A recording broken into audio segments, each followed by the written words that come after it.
Right, back again.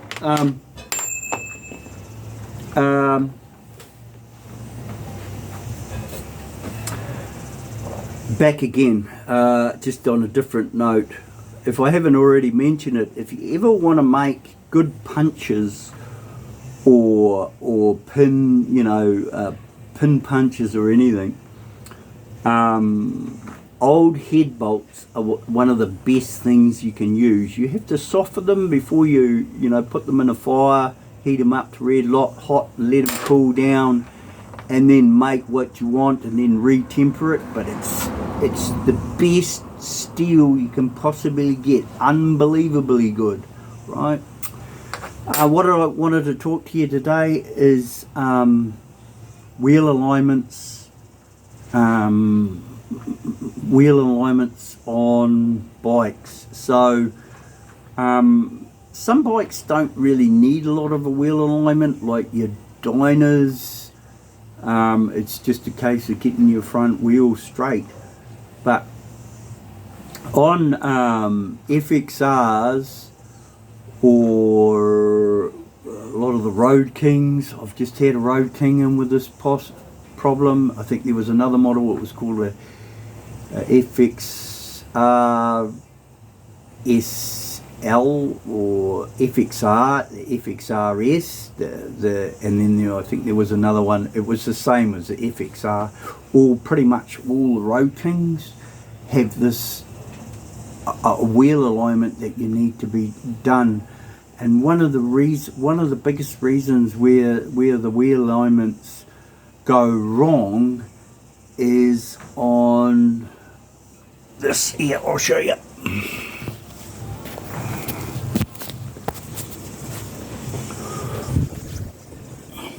On this adjustment down in here, right? So there's one there, and if you have a look, I don't know if I can show you. If you can imagine, oh gee, I haven't even been on it. That down in there, there's a ball, and around it it's got rubber wrapped all around it, and this is the one what lines the engine up and the back wheel to the front wheel. Now, and there's another one on this model, there's another one up here between the heads, very hard to get to. I think you can just see it there, the end of it, right?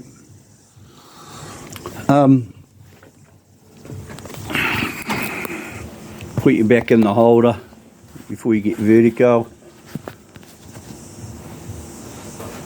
I'm probably going to end up doing another video of this. This is really for guys who attempt to do this by themselves.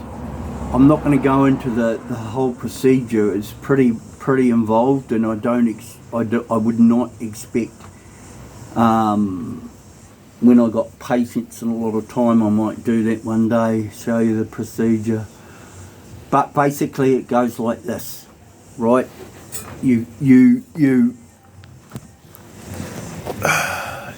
Basically it goes like this. You cannot do a wheel alignment with that top engine support in place, right? It's got to be at least one bolt unbolted, and then it's got to be removed. Well, when I say removed, it's one end has to be unbolted before you attempt the wheel alignment, and then before you put it back in, it has to, after the wheel alignment, 9 times out of 10 it needs to be adjusted to go back in.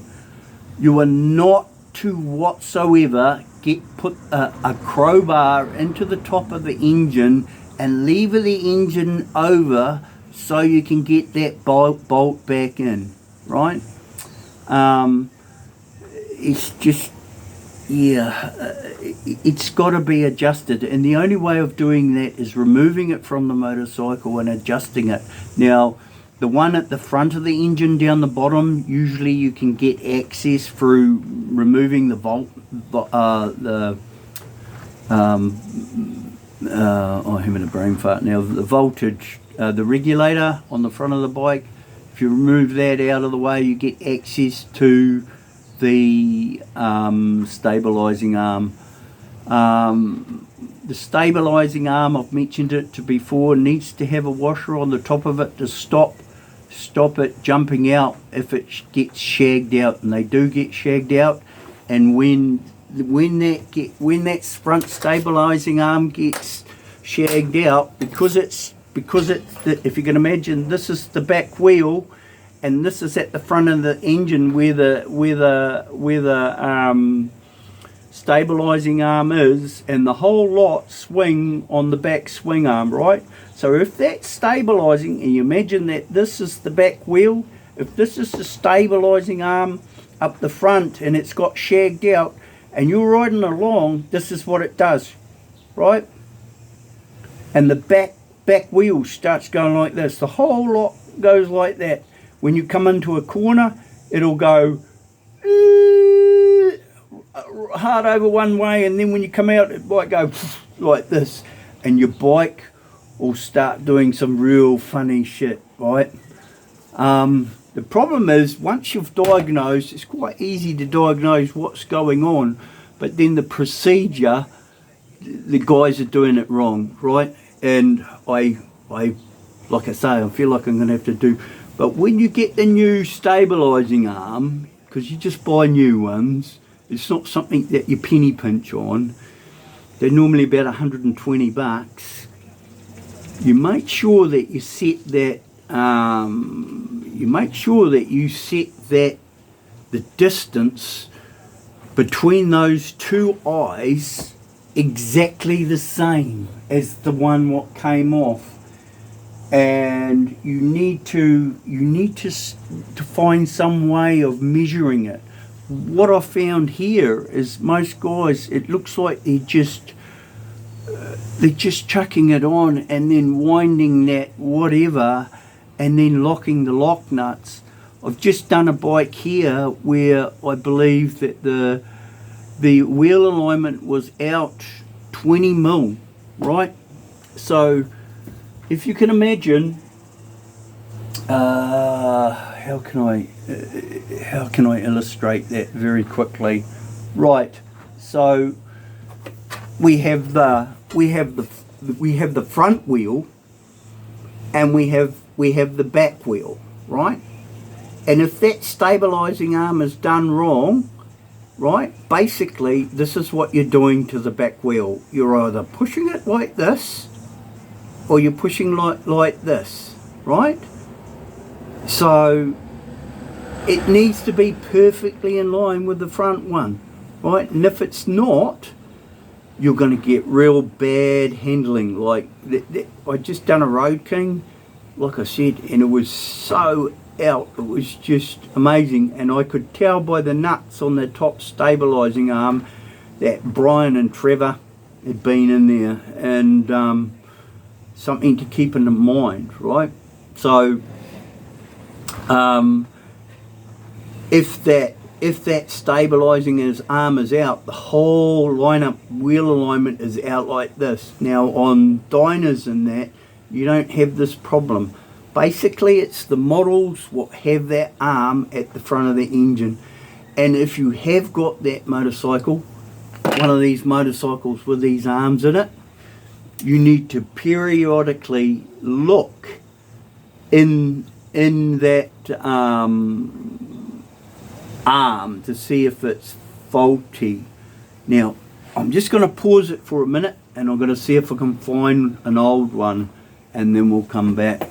Bear with me.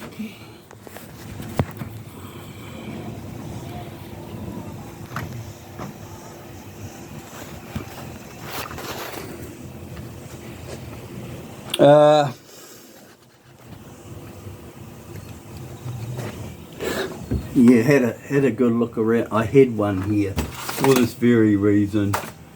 But as usual, in my ultimate readiness, anyway, like I was saying, just keep an eye on those stabilising arms if you've got one of these models. They do clap out. I had one thing I noticed with that that Road King I had here the other day, and a few others would have come through. They don't seem to be putting that washer on the top of under the cap head bolt, and it's just a flat washer. I did actually see one.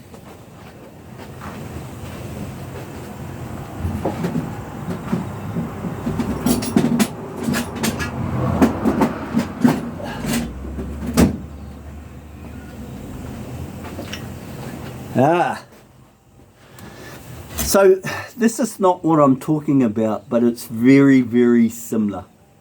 It's very similar. So if you can imagine that this ball, right, has the ability to get so loose, and it's very similar. These stabilizing arms are very similar, except in here, around here, there's rubber, right? And when that rubber claps out, this piece here has the ability to pop up, right? So, excuse me. And what Mr. H is doing, right, is they're just bolting it with the cap head, right? A lot of them are just with a cap head bolt.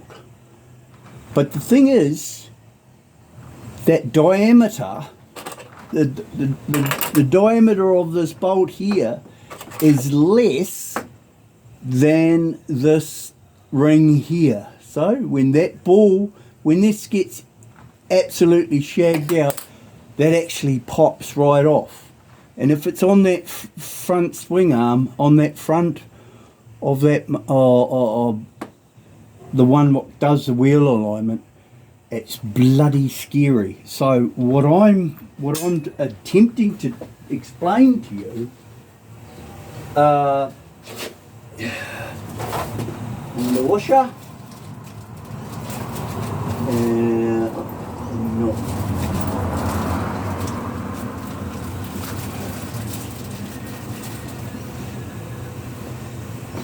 So, how I get round this problem, because it has happened to me, is what you do is you pull the bolt out, and all you do is you get a flat washer and you put it on the top, right? Just like that. And then that stops. If that shags right out and gets to a point where this arm wants to pop off, all it can do is come up and hit the washer. It can't actually come right off over the top of the cap head. And if you've got these bikes and you do anything like that, you go near this area, my personal opinion is to put a washer over there, like I said, and make sure when you're measuring, if you can imagine, this is like the stabilizer but a lot bigger. It's an old brake one, right? But you need to measure from here to here. Like on a stabilizer, these are a lot closer, right? So you then get your digital verniers or a ruler, and you measure.